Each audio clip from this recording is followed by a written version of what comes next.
Relax and listen to the voice. The Hut in the Forest. A poor woodcutter lived with his wife and 3 daughters in a little hut on the edge of a lonely forest. One morning, as he was about to go to his work, he said to his wife, "Let our eldest daughter bring me my dinner into the forest, or I shall never get my work done, and in order that she may not miss her way," he added, "I will take a bag of millet with me and strew the seeds on the path." When, therefore, the sun was just above the center of the forest, the girl set out on her way with a bowl of soup, but the field sparrows and wood sparrows, larks and finches, blackbirds and siskins had picked up the millet long before, and the girl could not find the track. Trusting to chance, she went on until the sun sank and night began to fall. The trees rustled in the darkness, and the owls hooted, and she began to be afraid. Then, in the distance, she perceived a light which glimmered between the trees. "There ought to be some people living there who can take me in for the night," thought she, and went up to the light. It was not long before she came to a house, the windows of which were all lighted up. She knocked, and a rough voice from inside cried, "Come in!" The girl stepped into the dark entrance and knocked at the door of the room. "Just come in!" cried the voice, and when she opened the door, an old gray-haired man was sitting at the table, supporting his face with both hands, and his white beard fell down over the table almost as far as to the ground. By the stove lay 3 animals, a hen, a cock, and a brindled cow. The girl told her story to the old man and begged for shelter for the night. The old man said, "My pretty hen, my pretty cock, my pretty brindled cow, what are you saying now?" "Ducks," answered the animals, and that must have meant, "We are willing," for the old man said, "Here you shall have shelter and food. Go to the fire and cook us our supper." The girl found in the kitchen an abundance of everything, and cooked a good supper, but had no thought of the animals.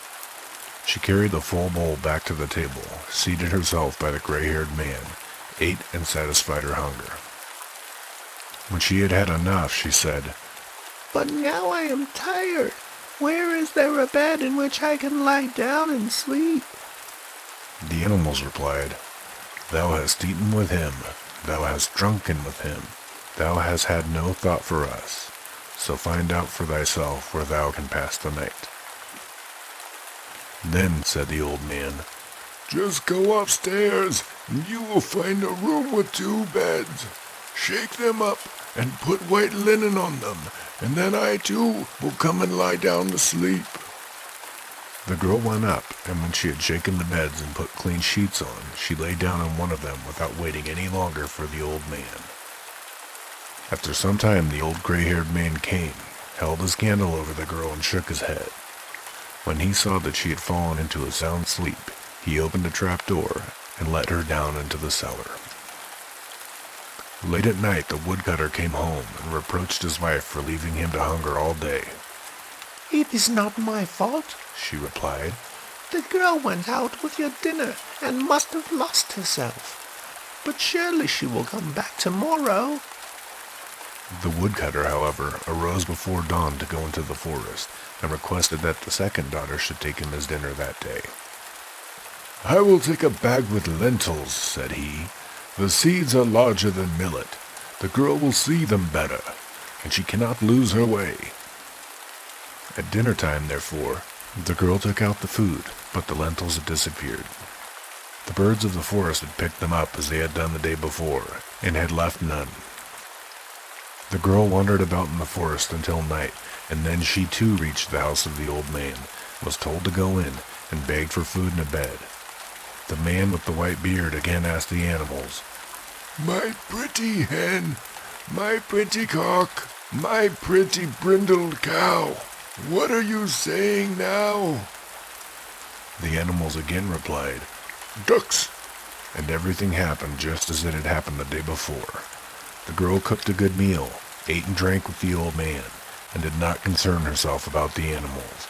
And when she inquired about her bed, they answered, "Thou hast eaten with him, thou hast drunken with him, thou hast had no thought for us, so find out for thyself where thou can pass the night." When she was asleep, the old man came in, looked at her, shook his head, and let her down into the cellar. On the third morning, the woodcutter said to his wife, "Send our youngest child out with my dinner today. She has always been good and obedient, and will stay in the right path, and not rove about like her sisters, those wild bumblebees." The mother did not want to do it, and said, "Am I to lose my dearest child as well?" "Have no fear," he replied. "The girl will not go astray. She is too prudent and sensible.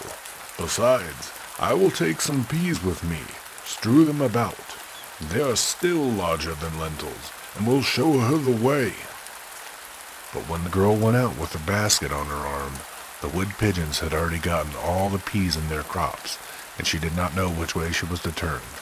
She was full of sorrow, and never ceased to think about how hungry her father would be, and how her good mother would grieve if she did not come home. At length, when it grew dark, she saw the light and came to the house in the forest. She begged quite prettily to be allowed to spend the night there, and the man with the white beard again asked his animals, "My pretty hen, my pretty cock, my pretty brindled cow, what are you saying now?" "Ducks," they said. And then the girl went to the stove where the animals were lying, and petted the cock and hen, and stroked their smooth feathers with her hand, and caressed the brindled cow between her horns. And when, in obedience to the old man's order, she had made ready some good soup, and the bowl was placed upon the table, she said, "Am I to eat as much as I want, and the good animals to have nothing? Outside is food in plenty. I will look after them first." So she went and brought some barley, and stewed it for the cock and the hen, and the whole armful of sweet-smelling hay for the cow. "I hope you will like it, dear animals," said she, "and you shall have a refreshing draught in case you're thirsty."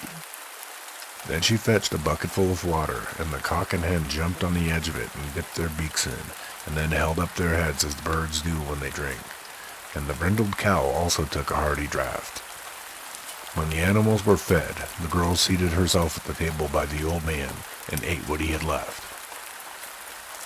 It was not long before the cock and the hen began to thrust their heads beneath their wings, and the eyes of the cow likewise began to blink. Then said the girl, "Ought we not go to bed?" "My pretty hen, my pretty cock, my pretty brindled cow, what are you saying now?" The animals answered, "Ducks. Thou hast eaten with us, thou hast drunk with us, thou hast had kind thought for all of us. We wish thee a good night." Then the maiden went upstairs, shook the feather beds, and laid clean sheets on them, and when she had done it, the old man came and lay down in one of the beds, and his white beard reached down to his feet. The girl lay down on the other, said her prayers, and fell asleep. She slept quietly until midnight, and then there was such a noise in the house that she awoke. There was a sound of cracking and splitting in every corner, and the doors sprang open and beat against the walls. The beams groaned as if they were being torn out of their joints. It seemed as if the staircase were falling down, and at length there was a crash as if the entire roof had fallen in. When, however, all grew quiet once more, and the girl was not hurt, she stayed quietly lying where she was and fell asleep again. But when she awoke in the morning with the brilliancy of the sunshine, what did her eyes behold? She was laying in a vast hall, and everything around her shone with royal splendor. On the walls, golden flowers grew up on a ground of green silk. The bed was of ivory, and the canopy of red velvet, and on a chair close by was a pair of slippers embroidered with pearls. The girl believed that she was in a dream, but 3 richly clad attendants came in and asked what order she would like to give. "If you will go," she replied, I will get up at once and make ready some soup for the old man, and then I will feed the pretty hen and the pretty cock and the pretty brindled cow." She thought the old man was up already and looked around at his bed. He, however, was not lying in it, but a stranger. And while she was looking at him and becoming aware that he was young and handsome, he awoke, sat up in bed and said, "I am a king's son, and was bewitched by a wicked witch, and made to live in this forest as an old gray-haired man. No one was allowed to be with me but my 3 attendants in the form of a cock, a hen, and a brindled cow. The spell was not to be broken until a girl came to us, whose heart was so good that she showed herself full of love, not only towards mankind, but towards animals, and that you have done. And by you, at midnight, we were set free, and the old hut in the forest was changed back again into my royal palace."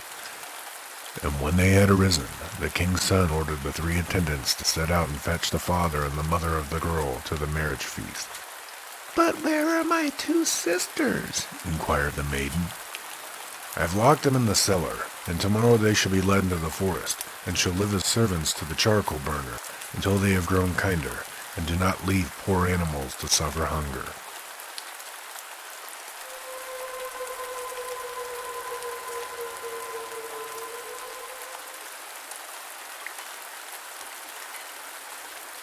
The Goose Girl at the Well.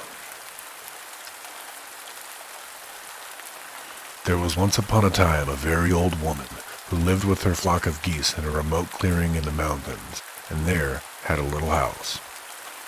The clearing was surrounded by a large forest, and every morning the old woman took her crutch and hobbled into it. There, however, she was quite active, more so than anyone would have thought, considering her age, and collected grass for her geese, picked all the wild fruit she could reach, and carried everything home on her back. Anyone would have thought that the heavy load would have weighed her to the ground, but she always brought it safely home. If anyone met her, she greeted him quite courteously. "Good day, dear countryman. It is a fine day. Ah, you wonder that I should drag grass about, but everyone must take his burden on his back." Nevertheless, people did not like to meet her if they could help it, and took by preference a roundabout way, and when a father with his boys passed her, he whispered to them, "Beware of the old woman. She has claws beneath her gloves. She's a witch." One morning, a handsome young man was going through the forest. The sun shone bright, the birds sang, a cool breeze crept through the leaves, and he was full of joy and gladness. He had as yet met no one, and he suddenly perceived the old witch kneeling on the ground, cutting grass with a sickle. She had already thrust a whole load into her bundle, and near it stood 2 baskets, which were filled with wild apples and pears. "But good little mother," said he, "how can you carry all that away?" "I must carry it, dear sir," answered she. "Rich folk children have no need to do such things.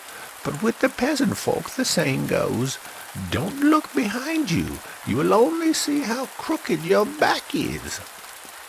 Will you help me?" she said, as he remained standing by her. "You still have a straight back and young legs. It would be a trifle to you. Besides, my house is not so very far from here. It stands there, on the heath behind the hill. How soon you would bound up thither." The young man took compassion on the old woman. "My father is certainly no peasant," replied he, "but a rich count. Nevertheless, that you may see that it is not only peasants who can carry things, I will take your bundle." "If you will try it," said she, "I shall be very glad. You will certainly have to walk for an hour, but what will that matter to you? Only you must carry the apples and pears as well." The young man felt somewhat uneasy when he heard of an hour's walk, but the old woman would not let him off, packed the bundle on his back, and hung the 2 baskets on his arm.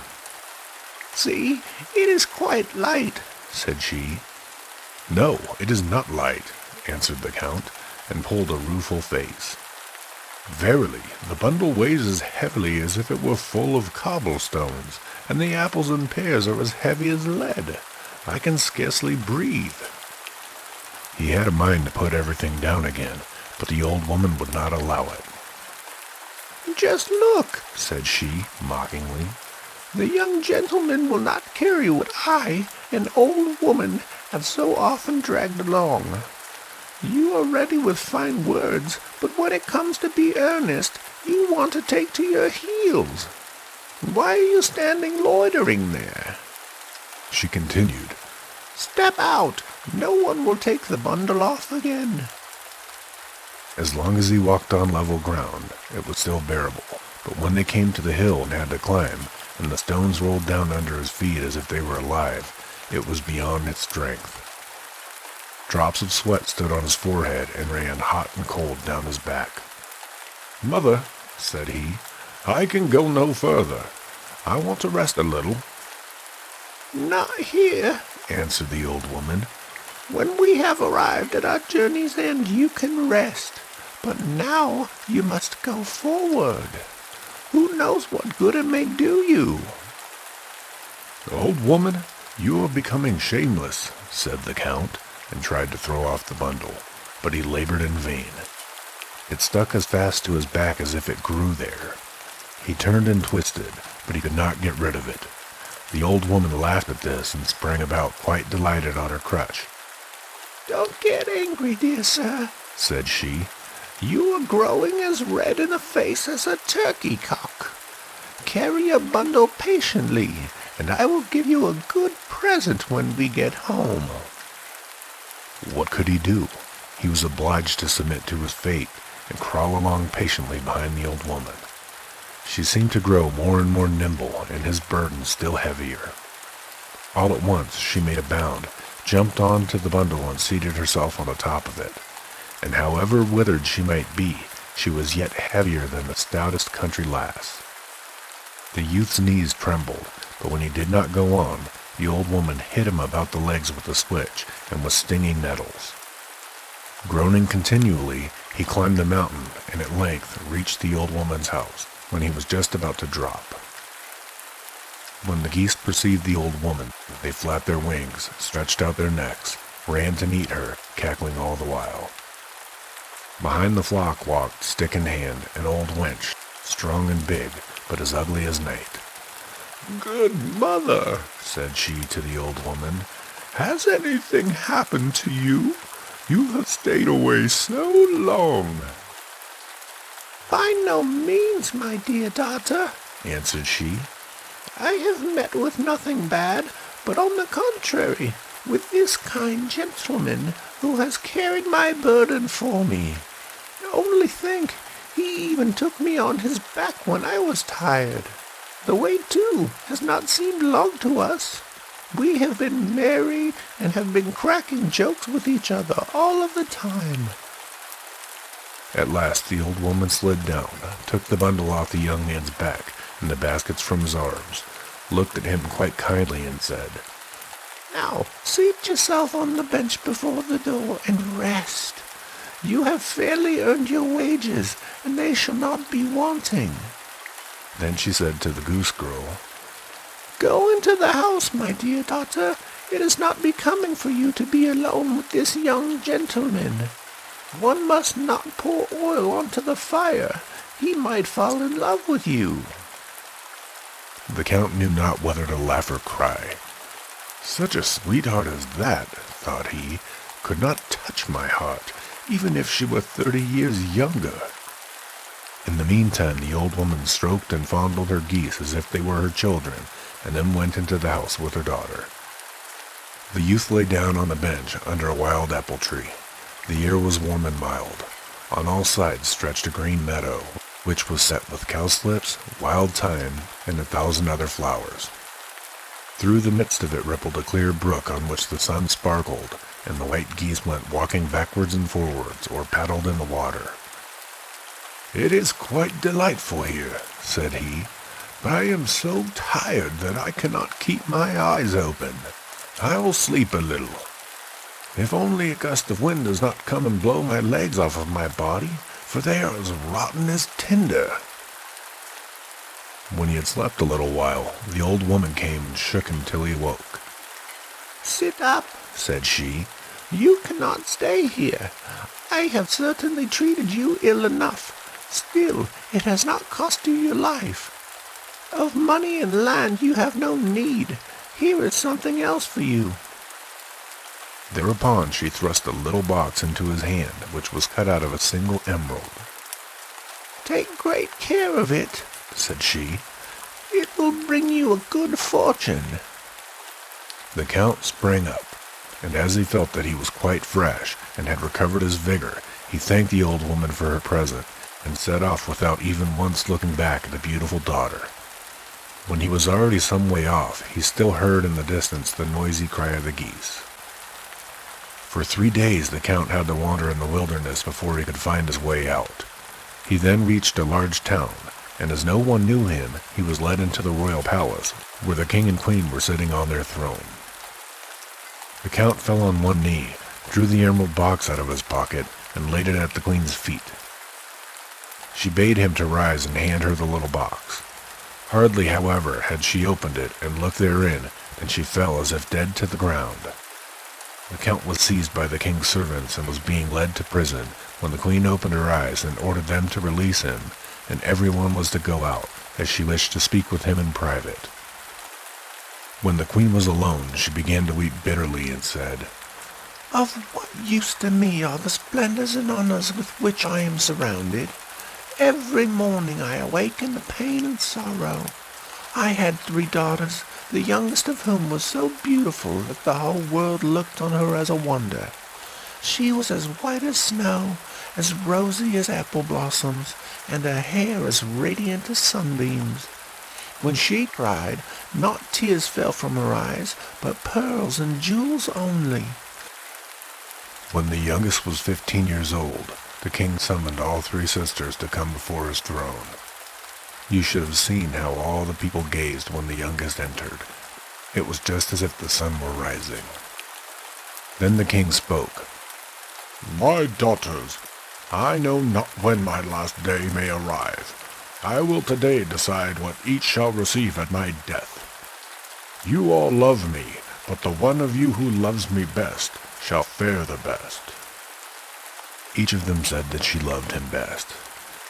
"Can you not express to me," said the king, "how much you do love me, and thus I shall see what you mean?" The eldest spoke. "I love my father as dearly as the sweetest sugar." The second. "I love my father as dearly as my prettiest dress." But the youngest was silent. Then the father said, "And you, my dearest child, how do you love me?" "I do not know, and compare my love with nothing." But her father insisted that she should name something, so she said at last, "The best food does not please me without salt. Therefore I love my father like salt." And when the king heard that, he fell into a passion and said, "If you love me like salt, your love shall also be repaid you with salt." Then he divided the kingdom between the 2 elders, but caused a sack of salt to be bound to the back of the youngest, and 2 servants had to lead her forth into the wild forest. "We all begged and prayed for her," said the queen, "but the king's anger was not to be appeased. How she cried when she had to leave us! The whole road was strewn with the pearls which flowed from her eyes." The king soon afterwards repented of his great severity, and had the whole forest searched for the poor child, but no one could find her. "When I think that the wild beasts have devoured her, I know not how to contain myself for my sorrow. Many a time I console myself with the hope that she is still alive, and may have hidden herself in a cave, or has found shelter with compassionate people. But picture to yourself, when I opened your little emerald box, a pearl lay therein, of exactly the same kind as those which used to fall from my daughter's eyes. and then you can also imagine how the sight of it stirred my heart. You must tell me how you came by that pearl." The Count told her that he had received it from an old woman in the forest, who had appeared very strange to him, and must be a witch, but he had neither seen nor heard anything of the Queen's child. The King and the Queen resolved to seek out the old woman. They thought that there where the pearl had been, they would obtain news of their daughter. The old woman was sitting in that lonely place at her spinning wheel spinning. It was already dusk, and a log which was burning on the hearth gave scanty light. All at once there was a noise outside. The geese were coming home from the pasture and uttering their hoarse cries. Soon afterwards the daughter also entered, but the old woman scarcely thanked her and only shook her head a little. The daughter sat down beside her, took her spinning wheel, and twisted the threads as nimbly as a young girl. Thus they both sat for 2 hours and exchanged never a word. At last something rustled at the window, and 2 fiery eyes peered in. It was an old night owl which cried, "Woo! Woo! Woo!" 3 times. The old woman looked up just a little, and then she said, "Now, my little daughter, it is time for you to go out and do your work." She rose and went out, and where did she go? Over the meadows, ever onward into the valley. At last she came to a well, with 3 old oak trees standing beside it. Meanwhile, the moon had risen large and round over the mountain, and it was so light that one could have found a needle. She removed the skin which covered her face, then bent down to the well, and began to wash herself. When she had finished, she dipped the skin also in the water, and then laid it on the meadow, so that it should bleach in the moonlight and dry again. But how the maiden was changed! Such a change as that was never seen before. When the gray mask fell off, her golden hair broke forth like sunbeams and spread out like a mantle over her whole form. Her eyes shone out as brightly as the stars in heaven, and her cheeks bloomed a soft red like apple blossoms. But the fair maiden was sad. She sat down and wept bitterly. One tear after another forced itself out of her eyes and rolled through her long hair to the ground. There she sat, and would have remained sitting for a long time if there had not been a rustling and crackling in the boughs of the neighboring tree. She sprang up like a roe which has been overtaken by the shot of a hunter. Just then the moon was obscured by a dark cloud, and in an instant the maiden had to put on the old skin and vanished, like a light blown out in the wind. She ran back home, trembling like an aspen leaf. The old woman was standing on the threshold, and the girl was about to relate what had befallen her, but the old woman laughed kindly and said, "I already know it all." She led her into the room and lighted a new log. She did not, however, sit down to her spinning again, but fetched a broom and began to sweep and scour. "All must be clean and sweet," she said to the girl. "But, mother," said the maiden, "why do you begin to work at so late of an hour?" "What do you expect? Do you know then what time it is?" asked the old woman. "Not yet midnight," answered the maiden, "but already past 11 o'clock. "Do you not remember," continued the old woman, "that it is 3 years today since you came to me? Your time is up. We can no longer remain together." The girl was terrified and said, "Alas, dear mother, will you cast me off? Where shall I go? I have no friends and no home to which I can go. I have always done as you bade me, and you have always been satisfied with me. Do not send me away."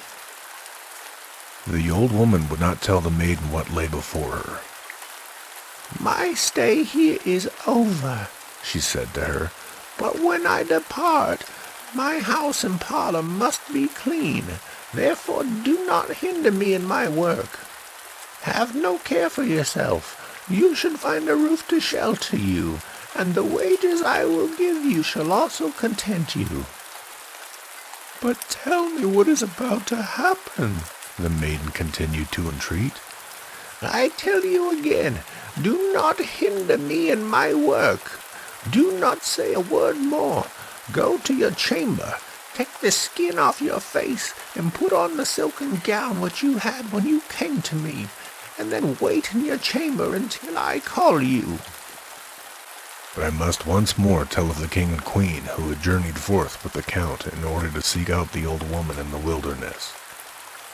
The count had strayed away from them in the wood by night, and had to walk onwards alone. The next day it seemed to him that he was on the right track. He still went forward until darkness came on, and then he climbed a tree, intending to pass the night there, for he feared that he might lose his way. When the moon illuminated the surrounding country, he perceived a figure coming down the mountain. She had no stick in her hand, but yet he could see that it was the Goose Girl, whom he had seen before in the house of the old woman. "Oh-ho!" cried he. "There she comes, and if I once get a hold of one of the witches, the other shall not escape me." But how astonished he was when she went to the well, took off the skin and washed herself, when her golden hair fell down all about her, and she was more beautiful than anyone whom he had ever seen in the whole world. He had hardly dared to breathe, but stretched his head as far forward through the leaves as he could, and stared at her. Either he bent over too far, or whatever the cause might be, the bough suddenly cracked, and that very moment the maiden slipped into the skin, sprang away like a roe, and as the moon was suddenly covered, she disappeared from his sight. Hardly had she disappeared before the count descended from the tree, and hastened after her with nimble steps. He had not been gone long before he saw, in the twilight, two figures coming over the meadow. It was the king and queen, who had perceived from a distance the light shining in the old woman's little house, and were going to it. The count told them what wonderful things he had seen by the well, and they did not doubt that it had been their lost daughter. They walked onwards full of joy, and soon came to the little house. The geese were sitting all around it, and had thrust their heads under their wings and were sleeping, and not one of them moved. The king and queen looked in at the window, where the old woman was sitting quite quietly spinning, nodding her head and never looking around. The room was perfectly clean, as if the little mist men, who carried no dust on their feet, lived there. Their daughter, however, they did not see.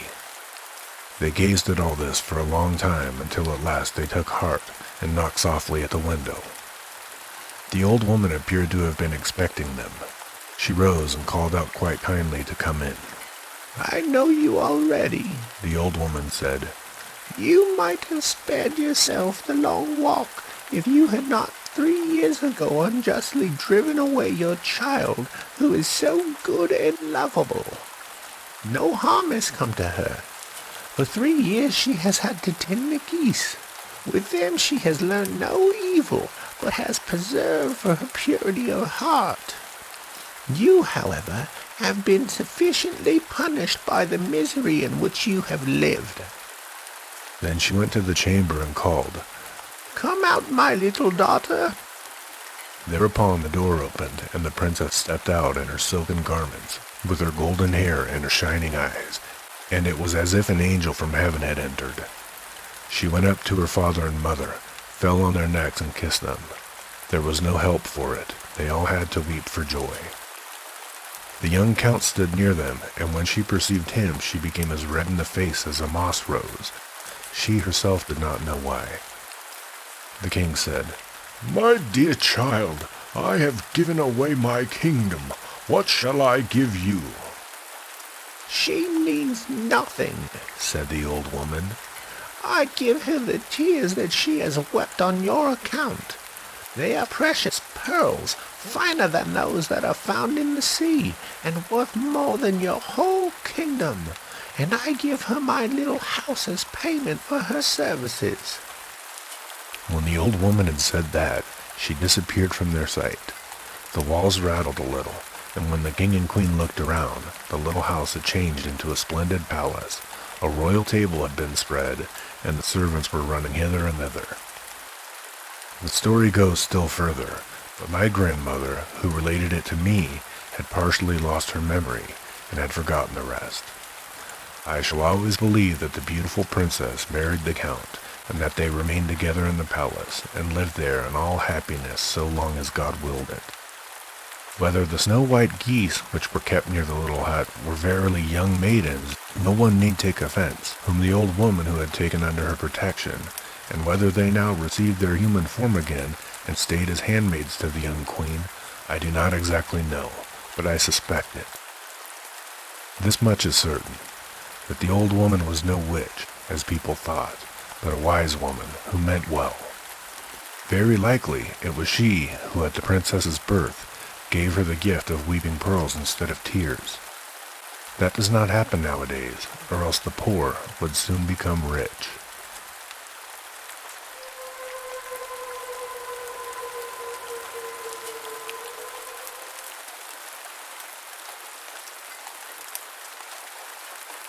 The Nix of the Mill Pond.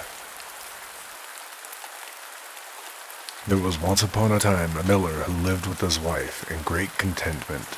They had money and land, and their prosperity increased year by year, more and more. But ill luck comes like a thief in the night.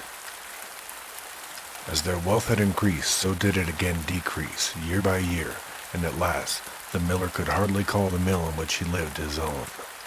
He was in great distress, and when he lay down after his day's work, he found no rest, but tossed about in his bed, sorely troubled. One morning he rose before daybreak and went out into the open air, thinking that perhaps there his heart might become lighter. As he was stepping over the mill dam, the first sunbeam was just breaking forth, and he heard a rippling sound in the pond. He turned around and perceived the beautiful woman rising slowly out of the water. Her long hair, which she was holding off her shoulders with her soft hands, fell down on both sides and covered her white body.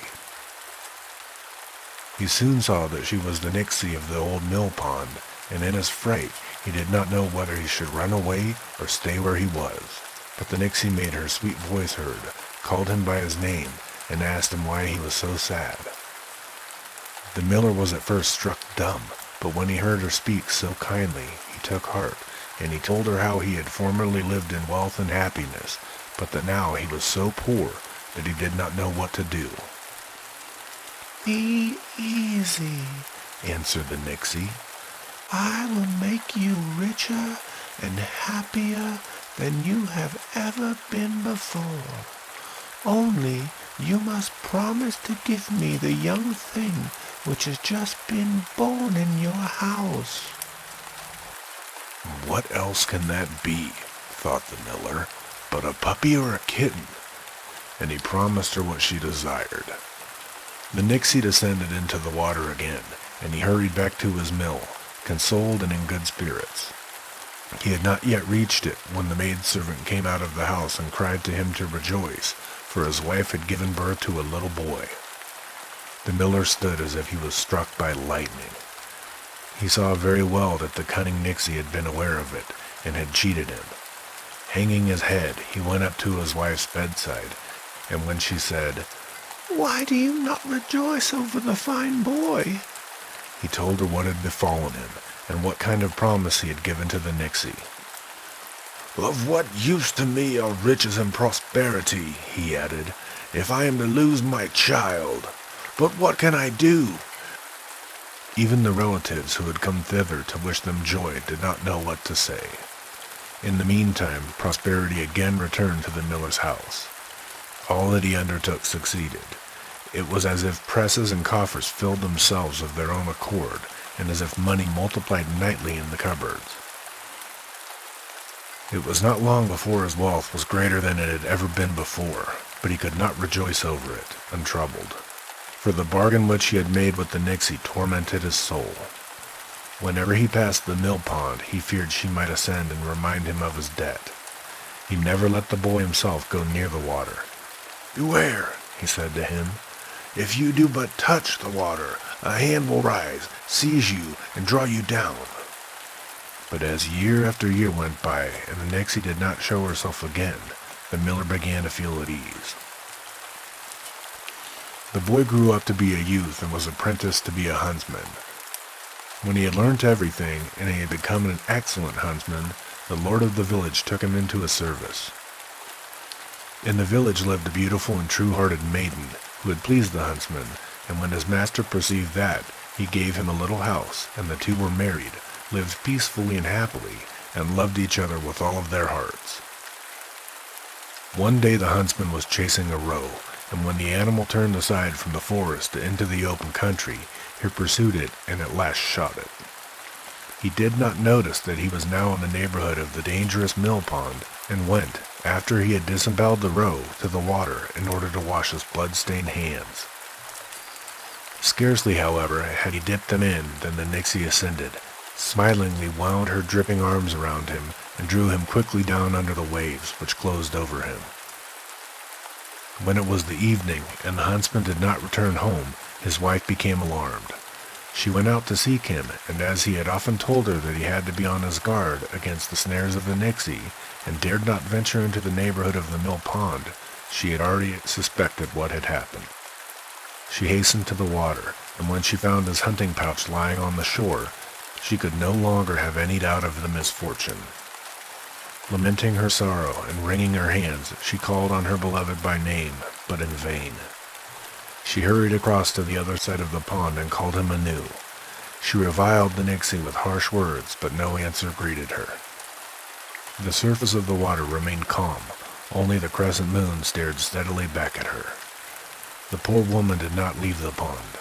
With hasty steps she paced round and round it without resting a moment, sometimes in silence, sometimes uttering a loud cry, sometimes sobbing softly. At last her strength came to an end. She sank down to the ground and fell into a heavy sleep. Presently a dream took possession of her. She was anxiously climbing upwards between great masses of rock.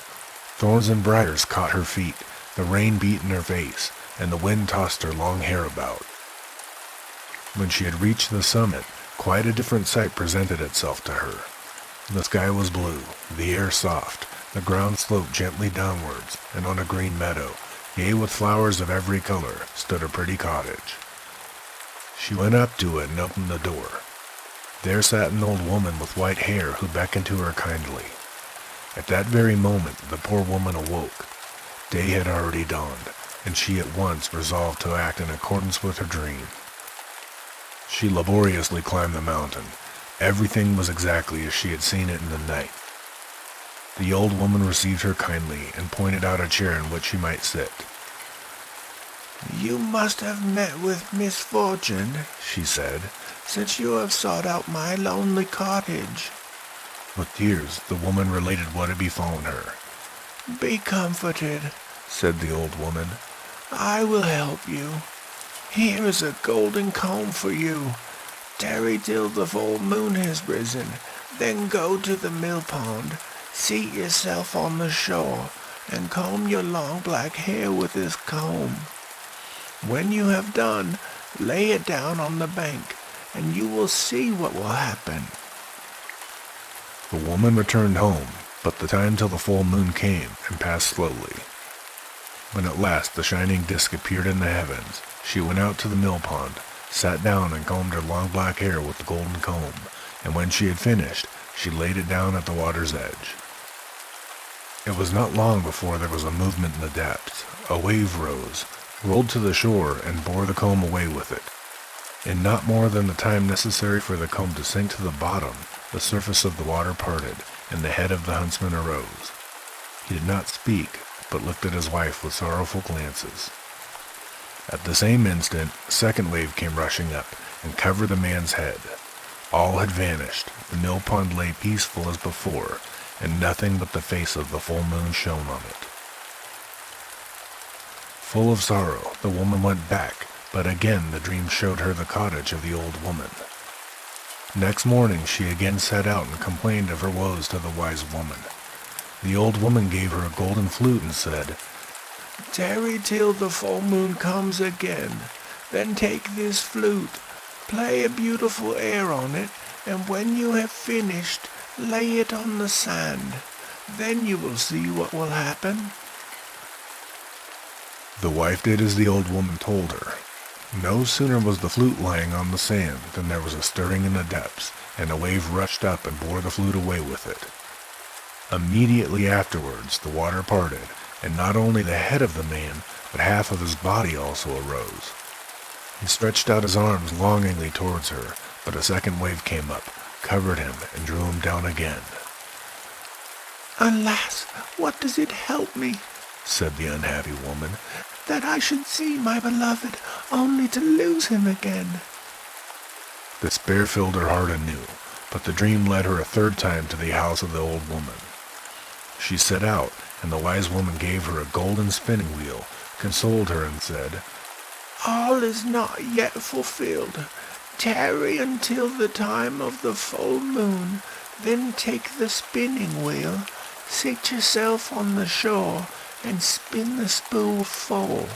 And when you have done that, place the spinning wheel near the water, and you will see what will happen." The woman obeyed all, just as she had said, exactly. As soon as the full moon showed itself, she carried the golden spinning wheel to the shore, and span industriously until the flax came to an end, and the spool was quite filled with the threads.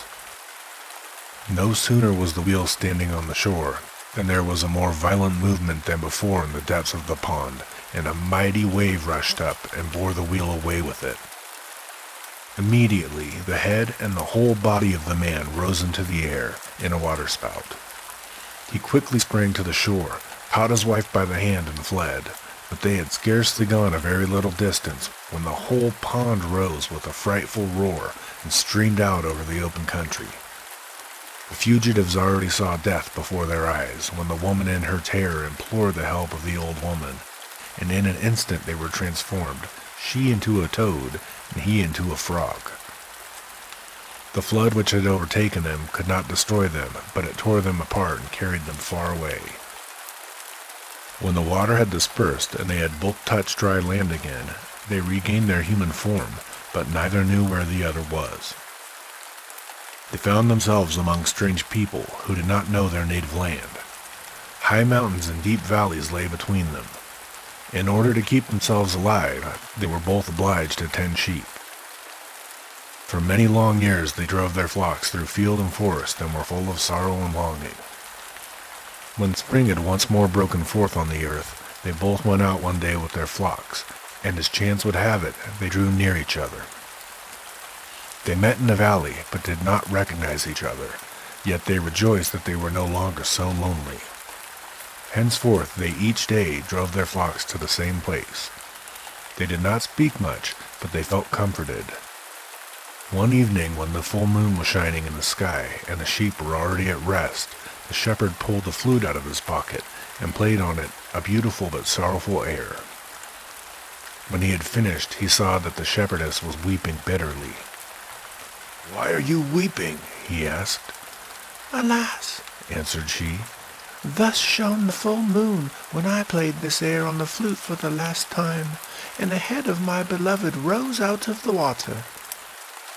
He looked at her, and it seemed as if a veil fell from his eyes, and he recognized his dear wife. And when she looked at him, and the moon shone in his face, she knew him also. They embraced and kissed each other, and no one need ask if they were happy.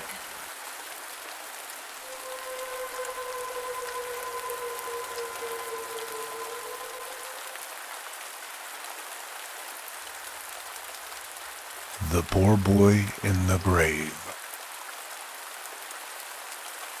There was once a poor shepherd boy whose father and mother were dead, and he was placed by the authorities in the house of a rich man who was to feed him and bring him up. The man and his wife, however, had bad hearts, and were greedy and jealous of their riches, and vexed whenever anyone put a morsel of their bread in his mouth. The poor young fellow might do what he liked. He got a little to eat, but only so many blows the more. One day he had to watch a hen and her chickens, but she escaped through a hedge with them, and a hawk darted down instantly and carried her off through the air. The boy called, "Thief! Thief! Rascal!" with all the strength of his body, but what good did that do? The hawk did not bring its prey back again. The man heard the noise and ran to the spot, and as soon as he saw that his hen was gone, he fell into a rage and gave the boy such a beating that he could not stir for 2 days. Then he had to take care of the chickens without the hen, but now his difficulty was greater, for one ran here and the other ran there. He thought he was doing a very wise thing when he tied them all together with a string, because then the hawk would not be able to steal any of them away from him. But he was very much mistaken. After 2 days, worn out with running about in hunger, he fell asleep. The bird of prey came and seized one of the chickens, and as the others were tied fast to it, it carried all of them off together, perched itself on a tree, and devoured them. The farmer was just coming home, and when he saw the misfortune, he got angry and beat the boy so unmercifully that he was forced to lie in bed for several days. When he was on his legs again, the farmer said to him, "You're too stupid for me. I cannot make a herdsman of you. You must go as an errand boy." And then he sent him to the judge, to whom he was to carry a basketful of grapes, and he gave him a letter as well. On the way, hunger and thirst tormented the unhappy boy so violently that he ate 2 of the grapes. He took the basket to the judge, but when the judge had read the letter and counted the grapes, he said, "2 are missing." The boy confessed quite honestly that, driven by hunger and thirst, he had devoured the 2 which were missing. The judge wrote a letter to the farmer and asked for the same number of grapes again. These also the boy had to take him with a letter. As he again was so extremely hungry and thirsty, he could not help it, and again he ate 2 grapes. But he first took the letter out of the basket, put it under a stone, and seated himself thereon, in order that the letter might not see and betray him. The judge, however, again made him give an explanation about the missing grapes. "Ah," said the boy, "how have you learned that? The letter could not know about it, for I put it under a stone before I did it." The judge could not help laughing at the boy's simplicity, and sent the man a letter wherein he cautioned him to look after the poor boy better, and not let him want for meat and drink, and also that he was to teach him what was right and what was wrong. "I will soon show you the difference," said the hard man. "If you will eat, you must work, and if you do anything wrong, you shall be quite sufficiently taught by blows." The next day he set him a hard task. He was to chop 2 bundles of hay for food for the horses, and then the man threatened, "In 5 hours I shall be back again, and if the hay is not chopped by that time, I will beat you until you cannot move a limb." The farmer went with his wife, the manservant and the girl, to take yearly fare, and left nothing behind for the boy but a small bit of bread. The boy seated himself on the bench and began to work with all of his might. As he got warm over it, he put his little coat off and threw it on the hay. In his terror, lest he should not get done in time, he kept constantly cutting, and in his haste, without noticing it, he chopped his little coat as well as the hay. He became aware of the misfortune too late. There was no repairing it. "Ah," cried he, "now all is over with me. The wicked man did not threaten me for nothing. If he comes back and sees what I have done, he'll kill me. Rather than that, I'll take my own life." The boy had once heard the farmer's wife say, "I have a pot with poison in it under my bed." She, however, had only said that to keep away greedy people, for there was honey in it. The boy crept under the bed, brought out the pot, and ate all that was in it. "I don't know," said he. "Folks say death is bitter, but it tastes very sweet to me. It's no wonder that the farmer's wife has so often longed for death." He seated himself in a little chair and was prepared to die. But instead of becoming weaker, he felt himself strengthened by the nourishing food. "It cannot have been poison," thought he, "but the farmer once said that there was a small bottle of poison for flies in the closet in which he keeps his clothes. That no doubt will be the true poison, and that will bring death to me." It was, however, no poison for flies, but Hungarian wine. The boy got out the bottle and emptied it. "This death tastes sweet too," said he. But shortly after, when the wine began to mount into his brain and stupefy him, he thought his end was drawing near. "I feel that I must die," said he. "I will go away to the churchyard and seek a grave." He staggered out, reached the churchyard, and laid himself in a newly dug grave. He lost his senses more and more. In the neighborhood was an inn where a wedding was being held. When he heard the music, he fancied he was already in paradise, until at length he lost all consciousness. The poor boy never woke again. The heat of the strong wine and cold night dew deprived him of his life, and he remained in the grave in which he had laid himself. When the farmer heard the news of the boy's death, he was terrified and afraid of being brought to justice. Indeed, his distress took such a powerful hold of him that he fell fainting to the ground. His wife, who was standing by the hearth with a pan of hot fat, ran to him to help him, but the flames enveloped the pan and the whole house caught fire. In a few hours it lay in ashes, and the rest of the years they had to live they passed in poverty and misery, tormented by the pangs of conscience.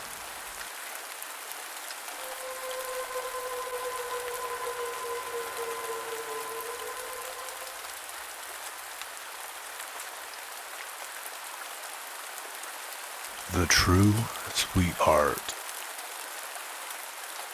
There was once upon a time a girl who was young and beautiful, but she had lost her mother when she was quite a child, and her stepmother did all she could to make the girl's life wretched. Whenever this woman gave her anything to do, she worked at it indefatigably and did everything that lay in her power. Still, she could not touch the heart of the wicked woman. She was never satisfied. It was never enough. The harder the girl worked, the more work was put upon her, and all that the woman thought of was how to weigh her down with still heavier burdens and to make her life still more miserable. One day she said to her, "Here are 12 pounds of feathers which you must pick, and if they are not done this evening, you may expect a good beating. Do you imagine you are to idle away the whole day?" The poor girl sat down to the work, but tears ran down her cheeks as she did so, for she saw plainly enough that it was quite impossible to finish the work in one day. Whenever she had a little heap of feathers lying before her, and she sighed or smote her hands together in her anguish, they flew away, and she had to pick them up again and begin her work anew.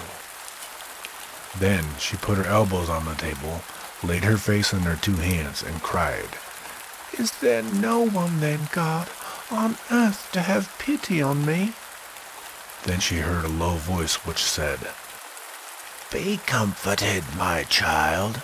I have come to help you." The maiden looked up, and an old woman was by her side. She took the girl kindly by the hand and said, "Only tell me what is troubling you."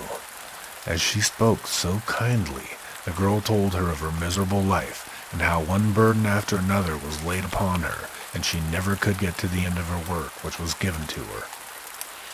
"If I have not done these feathers by this evening, my stepmother will beat me. She has threatened she will, and I know she keeps her word." Her tears began to flow again, but the good old woman said, "Do not be afraid, my child. Rest a while, and in the meantime I will look to your work." The girl lay down on her bed and soon fell asleep. The old woman seated herself at the table with the feathers, and how they did fly off of the quills, which she scarcely touched with her withered hands. The 12 pounds were soon finished, and when the girl awoke, great snow-white heaps were lying, piled up, and everything in the room was neatly cleared away, but the old woman had vanished. The maiden thanked God and sat still till evening came, when the stepmother came in and marveled to see the work completed. "Just look, you awkward creature," said she. "What can be done when people are industrious, and why could you not set about something else? There you sit with your hands crossed." When she went out, she said, "That creature is worth more than her salt. I must give her some work that is still harder." Next morning she called the girl and said, "There is a spoon for you. With that you must empty out the great pond which is beside the garden, and if it's not done by night, you know what will happen." The girl took the spoon and saw that it was full of holes, but even if it had not been, she never could have emptied the pond with it. She set to work at once, knelt down by the water into which her tears were falling, and began to empty it. But soon the good old woman appeared again, and when she learnt the cause of her grief, she said, "Be of good cheer, my child. Go into the thicket and lie down and sleep. I will soon do your work." As soon as the old woman was alone, she barely touched the pond, and a vapor rose up on high from the water. It mingled itself with the clouds. Gradually, the pond was emptied, and when the maiden awoke before sunset and came thither, she saw nothing but the fishes which were struggling in the mud. She went to her stepmother and showed her that the work was done. "It ought to have been done long before this," said she, and grew white with anger, but she meditated something anew. On the third morning she said to the girl, "You must build me a castle on the plain there, and it must be ready by the evening." The maiden was dismayed and said, "How can I complete such a great work?" "I will endure no opposition," screamed the stepmother. "If you can empty a pond with a spoon that is full of holes, you can build a castle too. And I will take possession of it this very day, and if anything is wanting, even if it be the most trifling things in the kitchen or cellar, you know what lies before you." She drove the girl out, and when she entered the valley, the rocks were there, piled up one above the other, and all of her strength would not have enabled her to even move the very smallest of them. She sat down and wept, and still she hoped the old woman would help her. The old woman was not long in coming. She comforted her and said, "Lie down there in the shade and sleep, and I will soon build the castle for you. If it would be a pleasure to you, you can live in it yourself." When the maiden had gone away, the old woman touched the gray rocks. They began to rise, moved together, and stood there as if giants had built the walls. And on these the building arose, and it seemed as if countless hands were working invisibly and placing one stone upon the other. There was a dull heavy noise from the ground. Pillars arose of their own accord on high, and placed themselves in order near each other. The tiles laid themselves in order on the roof, and when noonday came, the great weathercock was already turning itself on the summit of the tower, like a golden maid with the fluttering garments. The inside of the castle was being finished while evening was drawing near. How the old woman managed it, I know not, but the walls of the rooms were hung with silk and velvet. Embroidered chairs were there, and richly ornamented armchairs by marble tables. Crystal chandeliers hung down from the ceilings and mirrored themselves in the smooth floor. Green parrots were there in gilt cages, and so were strange birds which sang most beautifully, and there was on all sides as much magnificence as if a king were going to live there. The sun was just setting when the girl awoke, and the brightness of 1,000 lights flashed in her face. She hurried to the castle and entered by the open door. The steps were spread with red cloth, and the golden balustrade beset with flowering trees. When she saw the splendor of the rooms, she stood as if turned into stone. Who knows how long she might have stood there if she had not remembered the stepmother? "Alas," she said to herself, "if she could but be satisfied at last, and would give up making my life a misery for me." The girl went and told her that the castle was ready. "I will move into it at once," said she, and rose from her seat. When they entered the castle, she was forced to hold her hand before her eyes. The brilliancy of everything was so dazzling. "You see," said the girl, "how easy it has been for you to do this. I ought to have given you something harder." She went through all the rooms and examined every corner to see if anything was wanting or defective, but she could discover nothing. "Now we will go down below," said she, looking at the girl with malicious eyes. "The kitchen and the cellar still have to be examined, and if you've forgotten anything, you shall not escape your punishment." But the fire was burning on the hearth, and the meat was cooking in the pans. The tongs and the shovel were leaning against the wall, and the shining brazen utensils all arranged in sight. Nothing was missing, not even a coal box and a water pail. "Which is the way to the cellar?" she cried. "If that is not abundantly filled with wine casks, it shall go ill with you." She herself raised up the trap door and descended, but she had hardly made 2 steps before the heavy trap door, which was only laid back, fell down. The girl heard a scream, lifted up the door very quickly to go to her aid, but she had fallen down, and the girl found her lying lifeless at the bottom. And now the magnificent castle belonged to the girl alone. She at first did not know how to reconcile herself to her good fortune. Beautiful dresses were hanging in the wardrobes, the chests were filled with gold and silver, or with pearls and jewels, and she never felt a desire that she was not able to gratify. And soon the fame of the beauty and riches of the maiden went all over the world. Wooers presented themselves daily, but none pleased her. At length the son of the king came, and he knew how to touch her heart, and she betrothed herself to him. In the garden of the castle was a lime tree, under which they were one day sitting together, when he said to her, "I will go home and obtain my father's consent to our marriage. I entreat you to wait for me under this lime tree. I shall be back within a few hours." The maiden kissed him on his left cheek and said, "Keep true to me, and never let anyone else kiss you on this cheek. I will wait here under the lime tree until you return." The maid stayed beneath the lime tree until sunset, but he did not return. She sat 3 days from morning until evening waiting for him, but in vain. As he still was not there by the 4th day, she said, "Some accident has assuredly befallen him. I will go out and seek him, and will not come back until I have found him." She packed up 3 of her most beautiful dresses, one embroidered with bright stars, the second with silver moons, the third with golden suns. She tied up a handful of jewels in her handkerchief and set out. She inquired everywhere for her betrothed, but no one had seen him.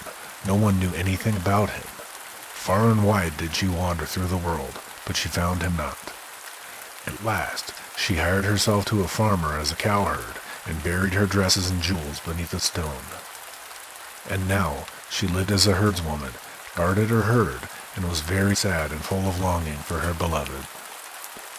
She had a little calf which she taught to know her, and fed it out of her own hand, and when she said, little calf, kneel by my side, and do not forget your cowherd maid, as the prince forgot his betrothed bride, who waited for him 'neath the lime tree's shade," the little calf knelt down and she stroked it.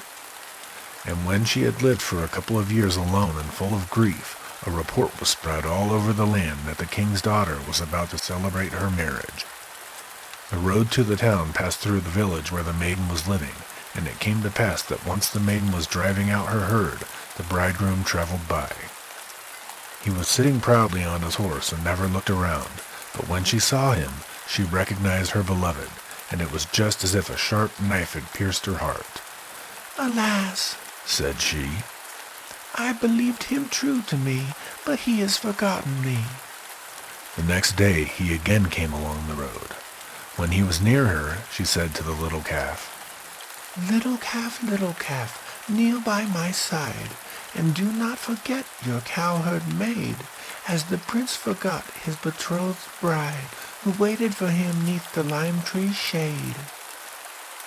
When he was aware of the voice, he looked down and reined in his horse. He looked into the girl's face, and then put his hands before his eyes, as if he were trying to remember something, but he soon rode onwards and was out of sight. "Alas," said she, "he no longer knows me," and her grief was even greater. Soon after this, a great festival 3 days long was to be held at the king's court, and the whole country was invited to it. "Now will I try my last chance," thought the maiden, and when evening came, she went to the stone under which she had buried her treasures. She took out the dress with the golden suns, put it on, and adorned herself with the jewels. She let down her hair, which she had concealed under a handkerchief, and it fell down in long curls about her, and thus she went into the town, and in the darkness was observed by no one. When she entered the brightly lighted hall, everyone stared back in amazement, but no one knew who she was. The king's son went to meet her, but he did not recognize her. He led her out to dance, and was so enchanted with her beauty that he thought no more of the other bride. When the feast was over, she vanished in the crowd and hastened before daybreak to the village, where she once more put on her herd's dress. Next evening she took out the dress with the silver moons and put a half moon made of precious stones in her hair.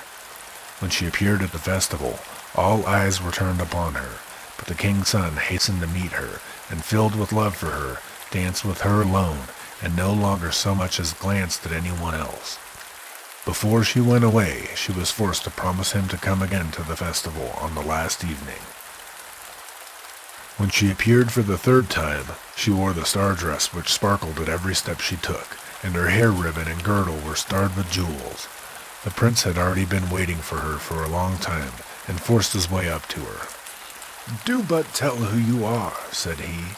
"I feel just as if I have already known you a long time." "Do you not know what I did when you left me?" Then she stepped up to him and kissed him on his left cheek, and in a moment it was as if scales fell from his eyes, and he recognized the true bride.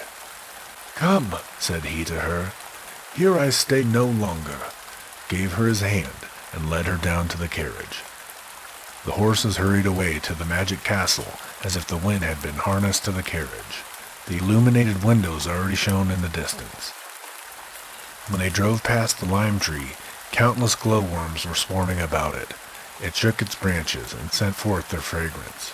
On the steps flowers were blooming, and the room echoed with the song of strange birds. But in the hall the entire court was assembled, and the priest was waiting to marry the bridegroom and the true bride.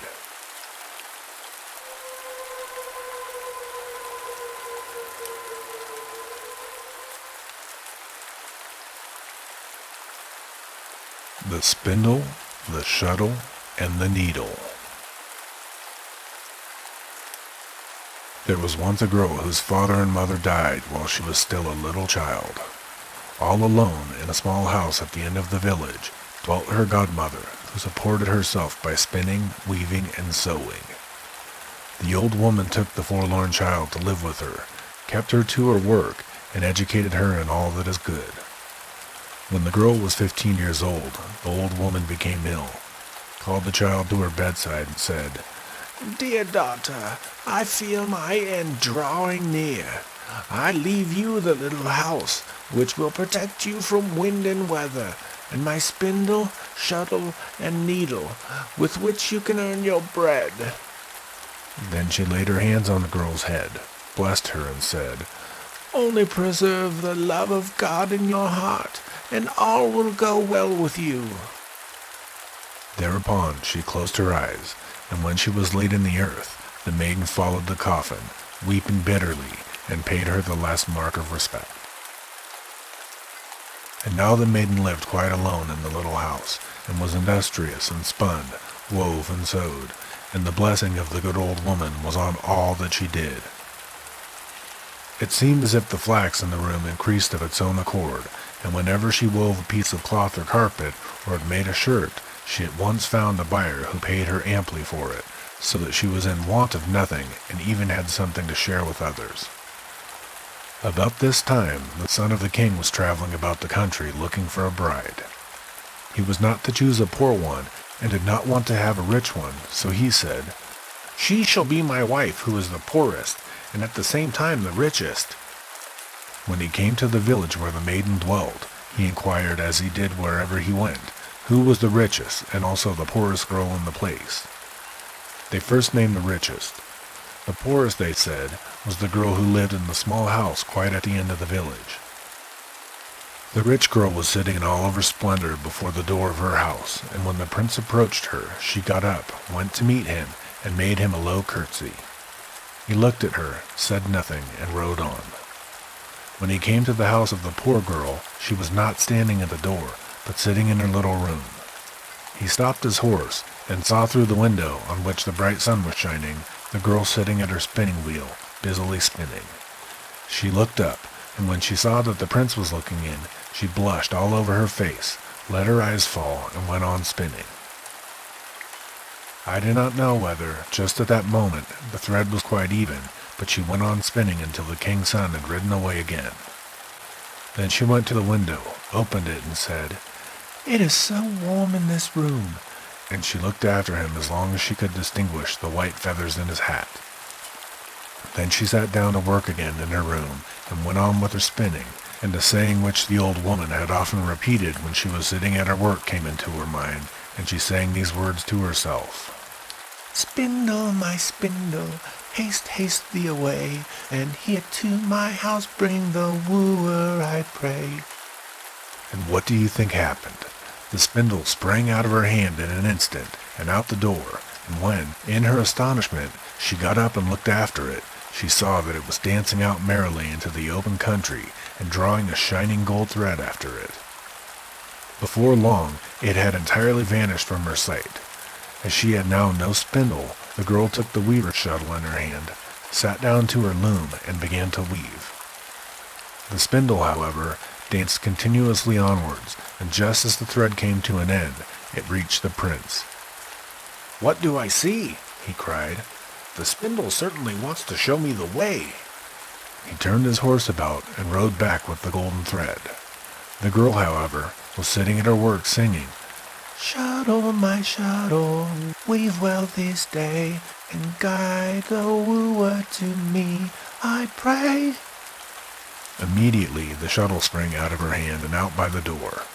Before the threshold, however, it began to weave a carpet which was more beautiful than the eyes of man had ever yet beheld.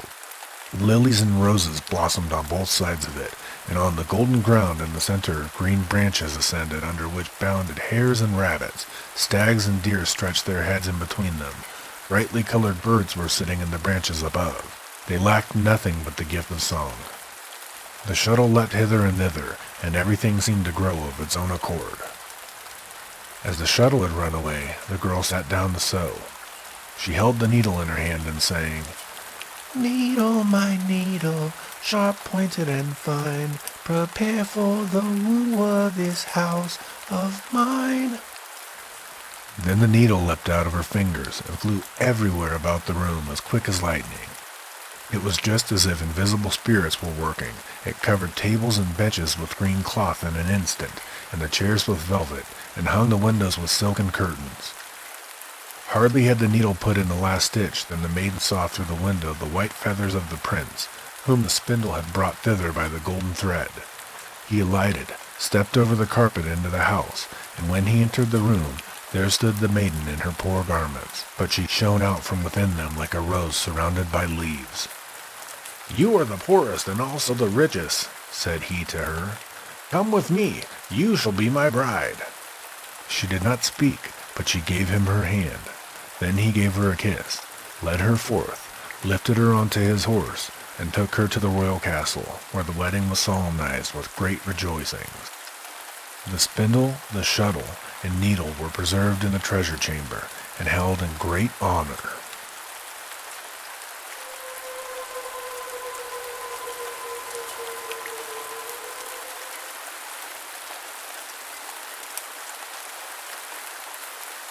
The Sea-Hare. There was once upon a time a princess who, high under the battlements in her castle, had an apartment with 12 windows, which looked out in every possible direction, and when she climbed up into it and looked around her, she could inspect her whole kingdom. When she looked out of the first, her sight was more keen than that of any other human being. From the second, she could still see better.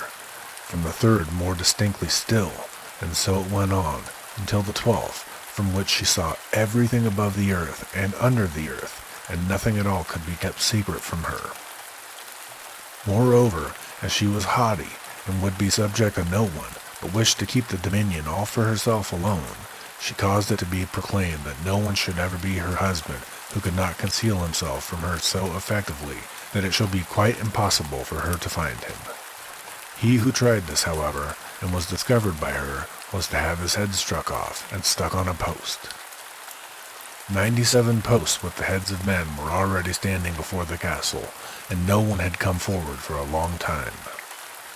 The princess was delighted and thought to herself, "Now I shall be free as long as I live." Then 3 brothers appeared before her and announced to her that they were desirous of trying their luck. The eldest believed he would be quite safe if he crept into a lime pit, but she saw him from the first window, made him come out, and had his head cut off. The second crept into the cellar of the palace, but she perceived him also from the first window, and his fate was sealed. His head was placed on the 99th post. Then the youngest came to her and entreated her to give him a day for consideration, and also to be so gracious as to overlook it if she should happen to discover him twice, but if he failed the third time, he would look on his life as over. As he was so handsome, and begged so earnestly, she said, "Yes, I will grant you that, but you will not succeed." The next day he meditated for a long time how he should hide himself, but all in vain. Then he seized his gun and went out hunting. He saw a raven, took a good aim at him, and was just going to fire when the bird cried, "Don't shoot! I will reward you!" He put his gun down, went on, and came to the lake, where he surprised a large fish which had come up from the depths below to the surface of the water. When he had aimed at it, the fish cried, "Don't shoot, and I will reward you." He allowed it to dive down again, went onwards, and met a fox which was lame. He fired at the fox and missed it, and the fox cried, "You had much better come here and draw the thorn out of my foot for me." He did this, but when he wanted to kill the fox and skin it, the fox said, "Stop, and I will reward you." The youth let him go, and then, as it was evening, returned home. The next day he was to hide himself, but no matter how he puzzled his brains over it, he did not know where. He went into the forest to the raven and said, "I let you live on, so now tell me where I am to hide myself so that the king's daughter will not see me." The raven hung his head and thought it over for a long time. At length it croaked, "I have it!" He fetched an egg out of his nest, cut it into 2 parts, and shut the youth inside of it. Then he made it whole again, and seated himself on it. When the king's daughter went to the first window, she could not discover him, nor could she from the others, and she began to be uneasy. But from the 11th she saw him. She ordered the raven to be shot, and the egg to be brought and broken, and the youth was forced to come out. She said, "For once you are excused, but if you do not better than this, you are lost." Next day he went to the lake, called the fish to him, and said, "I suffered you to live. Now tell me where to hide myself so that the king's daughter may not see me." The fish thought for a while, and at last cried, "I have it. I will shut you up in my stomach." He swallowed him and went down to the bottom of the lake. The king's daughter looked through her windows, and even from the 11th did not see him, and she was alarmed, but at length from the 12th she saw him. She ordered the fish to be caught and killed, and then the youth appeared. It is easy to imagine the state of mind he was in. She said, "Twice you are forgiven, but be sure that your head will be set on the 100th post." On the last day he went with a heavy heart into the country, and he met the fox. "You know how to find all kinds of hiding places," said he. "I let you live. Now advise me where I shall hide myself so that the king's daughter shall not discover me." "Well, that's a hard task," answered the fox, looking very thoughtful. At length he cried, "I have it!" And he went with him to a spring, dipped himself in it, and came out as a stall-keeper in the market and dealer in animals. The youth had to dip himself in the water also, and was changed into a small sea-hare. The merchant went into the town and showed the pretty little animal, and many persons gathered together to see it.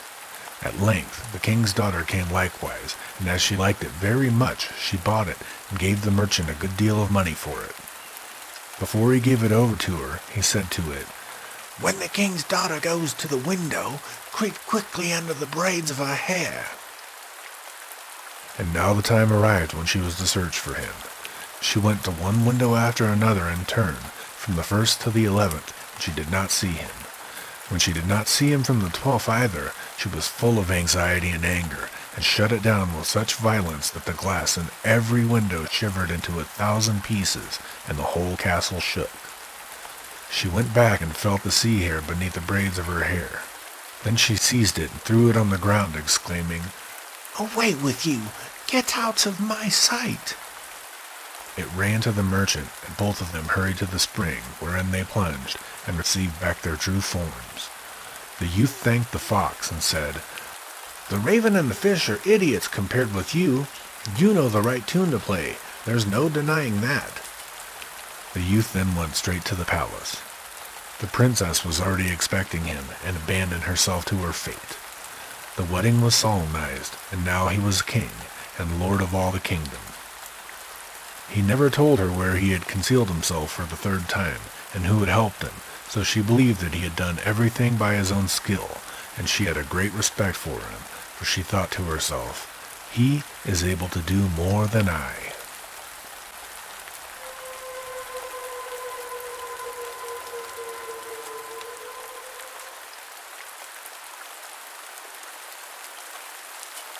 The Master Thief. One day an old man and his wife were sitting in front of a miserable house, resting a while from their work. Suddenly, a splendid carriage with 4 black horses came driving up, and a richly dressed man descended from it. The peasant stood up, went to the great man, and asked what he wanted, and in what way he could serve him. The stranger stretched out his hand to the old man and said, "I want nothing but to enjoy for once a country dish. Cook me some potatoes in the way you always have them, and I will sit down at your table and eat them with pleasure." The peasant smiled and said, "You are a count or a prince, or perhaps even a duke. Noble gentlemen often have such fancies, but you shall have your wish."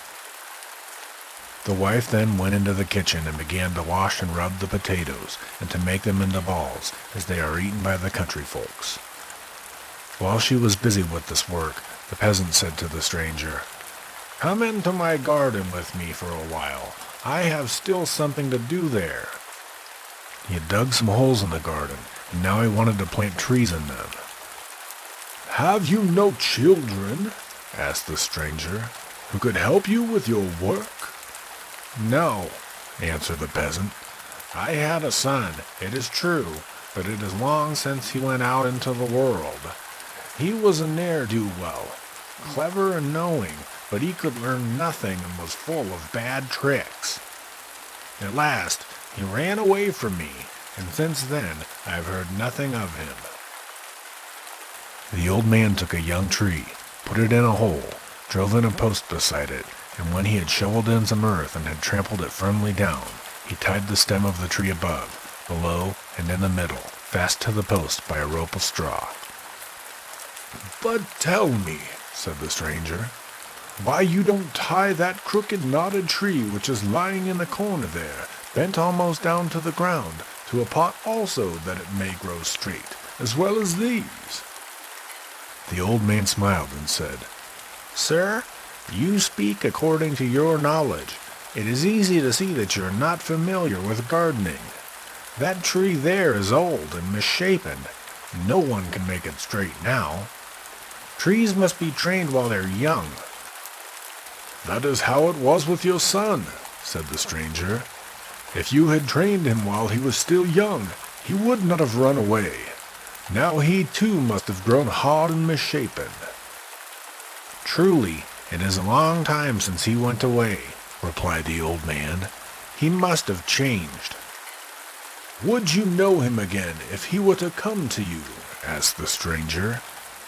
"Hardly by his face," replied the peasant, "but he has a mark about him, a birthmark on his shoulder that looks like a bean."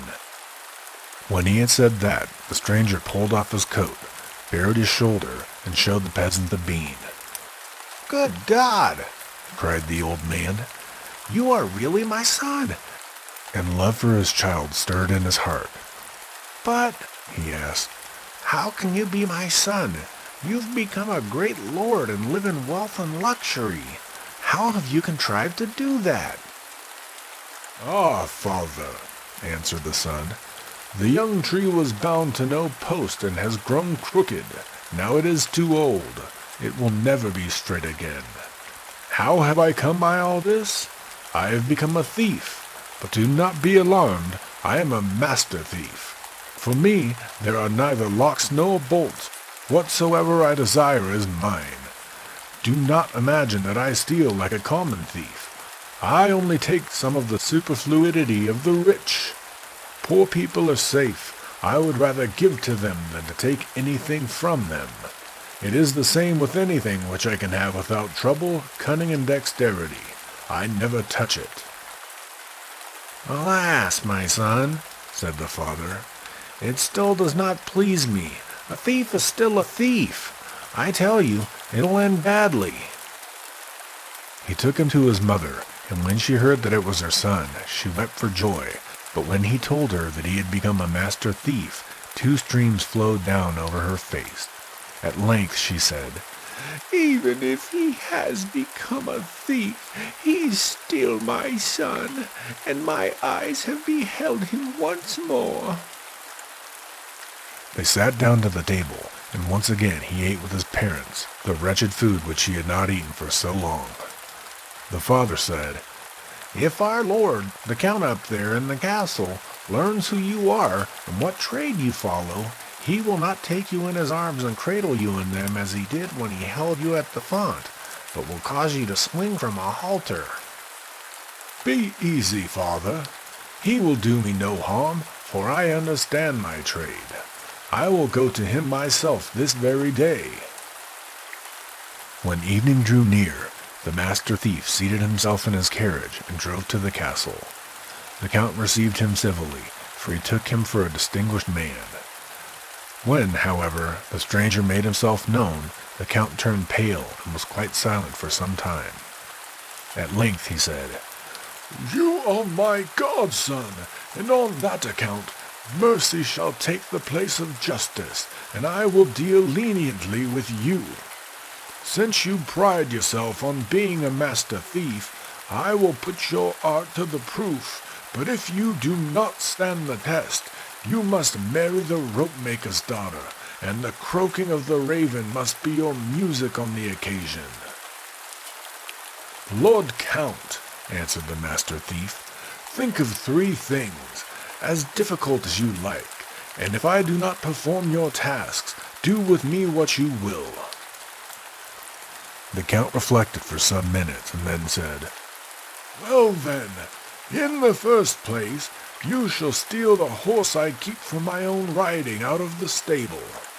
In the next, you shall steal the sheet from beneath the bodies of my wife and myself when we are asleep, without our observing it, and then the wedding ring off of my wife as well. Thirdly, and lastly, you shall steal away out of the church the parson and clerk. Mark what I am saying, for your life depends on it." The master thief went to the nearest town. There he bought the clothes of an old peasant woman and put them on. Then he stained his face brown and painted wrinkles on it as well, so that no one could have recognized him. Then he filled a small cask with old Hungary wine, in which was mixed a powerful sleeping drink. He put that cask in a basket, which he took on his back, and walked with slow and tottering steps to the count's castle.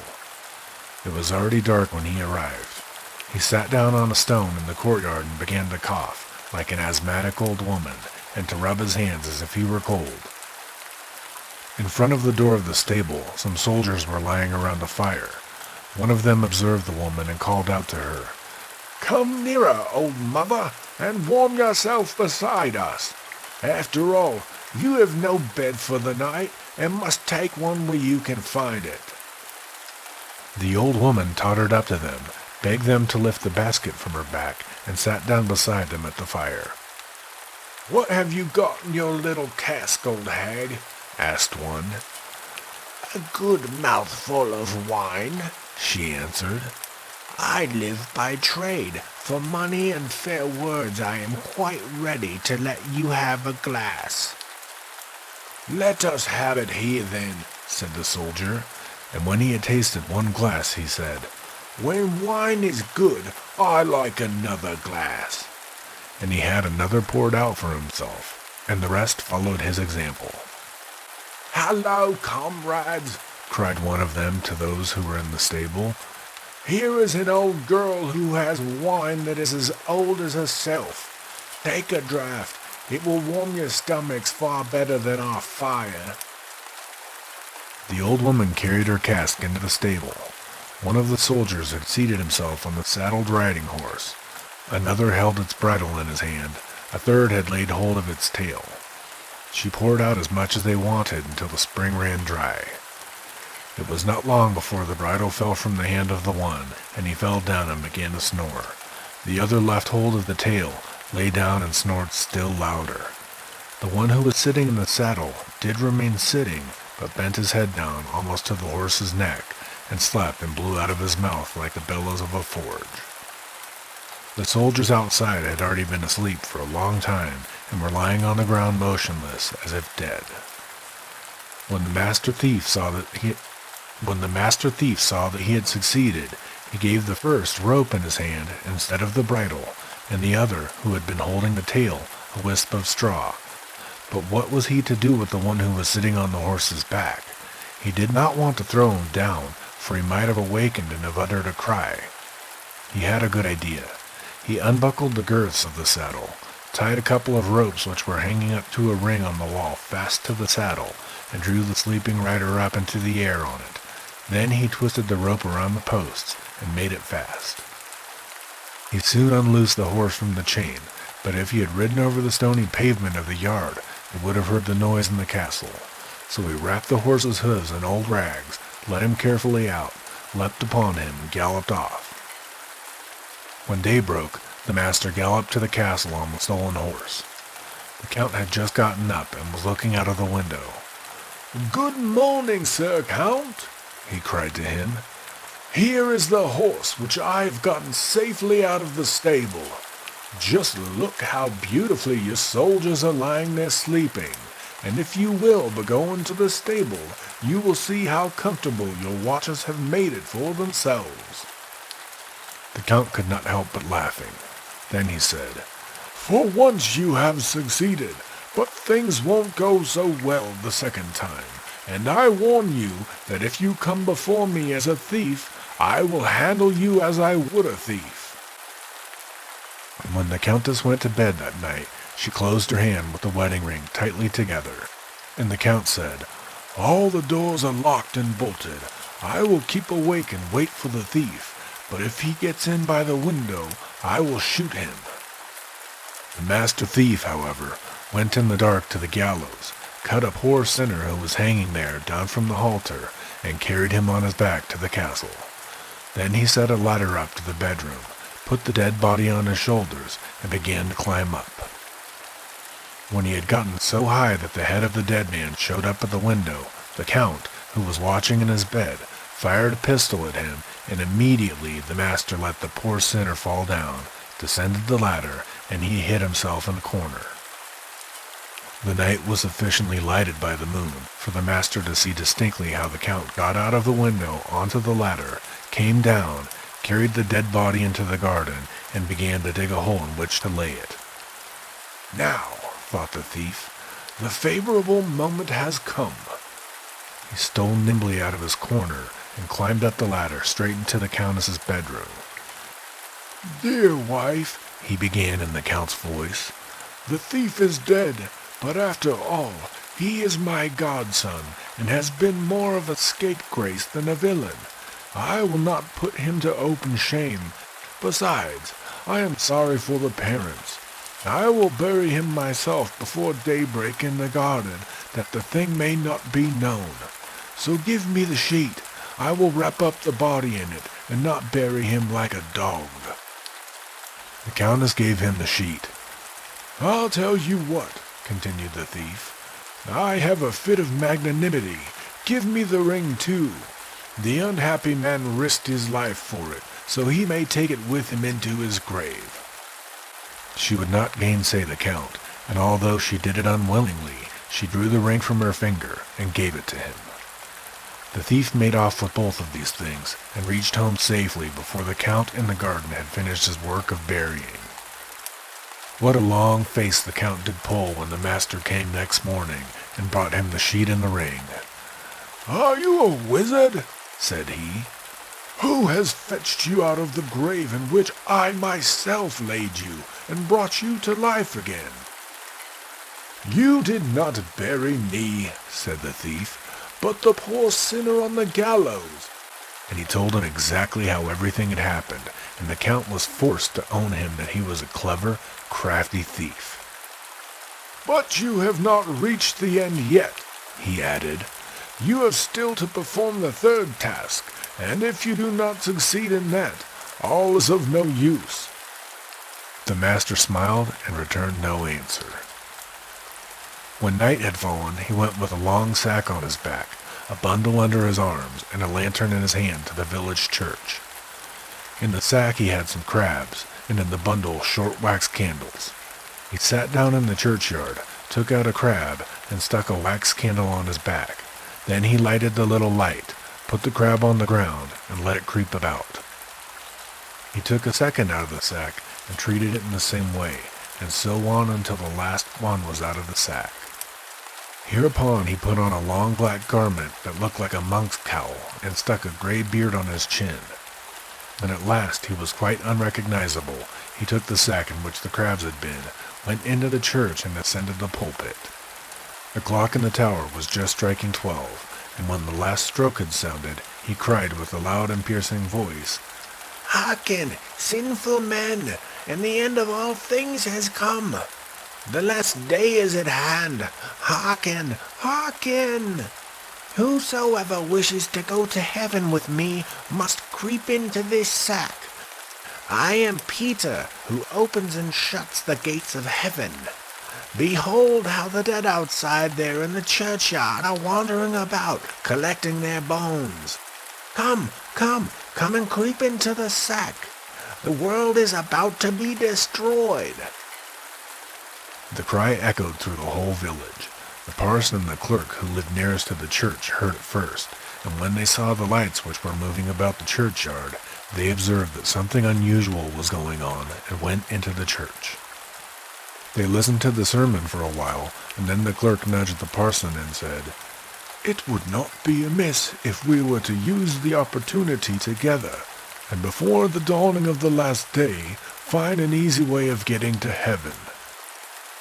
To tell the truth, answered the parson, that is what I myself have been thinking.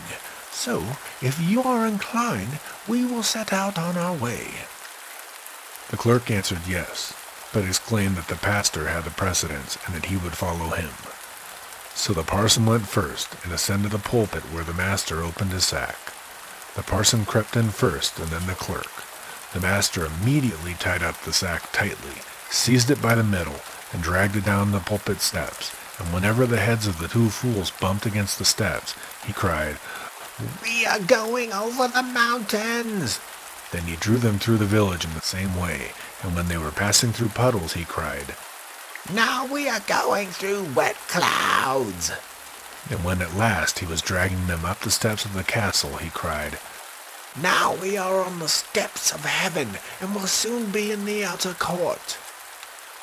When he got to the top, he pushed the sack into the pigeon house, and when the pigeons fluttered about, he said, Hark! How glad the angels are, and how they are flapping their wings. And then he bolted the door upon them and went away. Next morning he went to the Count, and told him that he had performed the third task also, and had carried the parson and clerk out of the church. Where have you left them? asked the Lord. They are lying upstairs in a sack in the pigeon house, and imagine that they are in heaven. The Count went up himself, and convinced himself that the master had told the truth.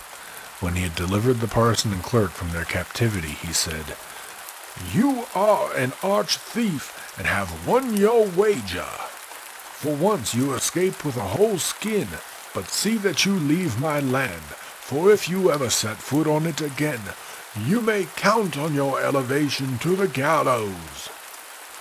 The arch-thief took leave of his parents, once more went forth into the wide world, and no one has ever heard of him since.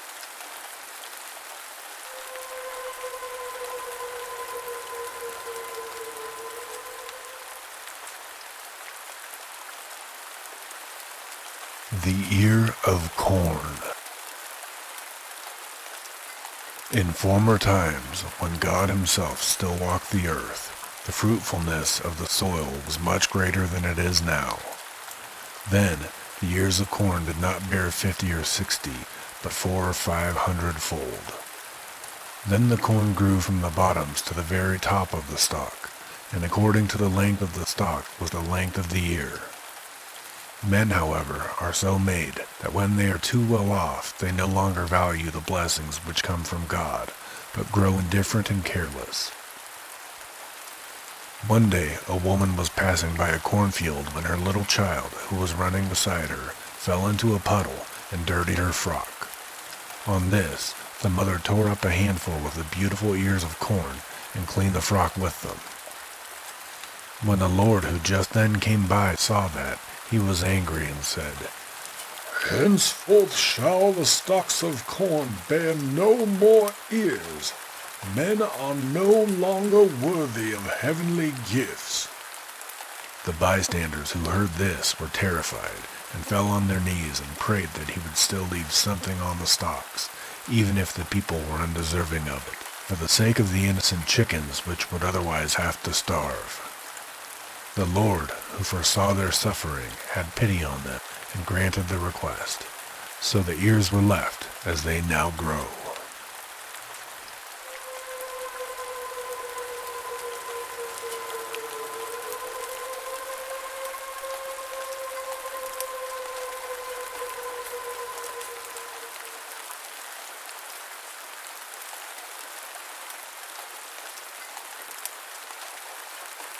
Once again, we would like to thank you for leaving your reality and joining us in ours. We hope you've enjoyed these stories, felt entertained, relaxed, and rested. For those of you that haven't made it this far, and for those of you that have, we'd now like to wish you sweet dreams.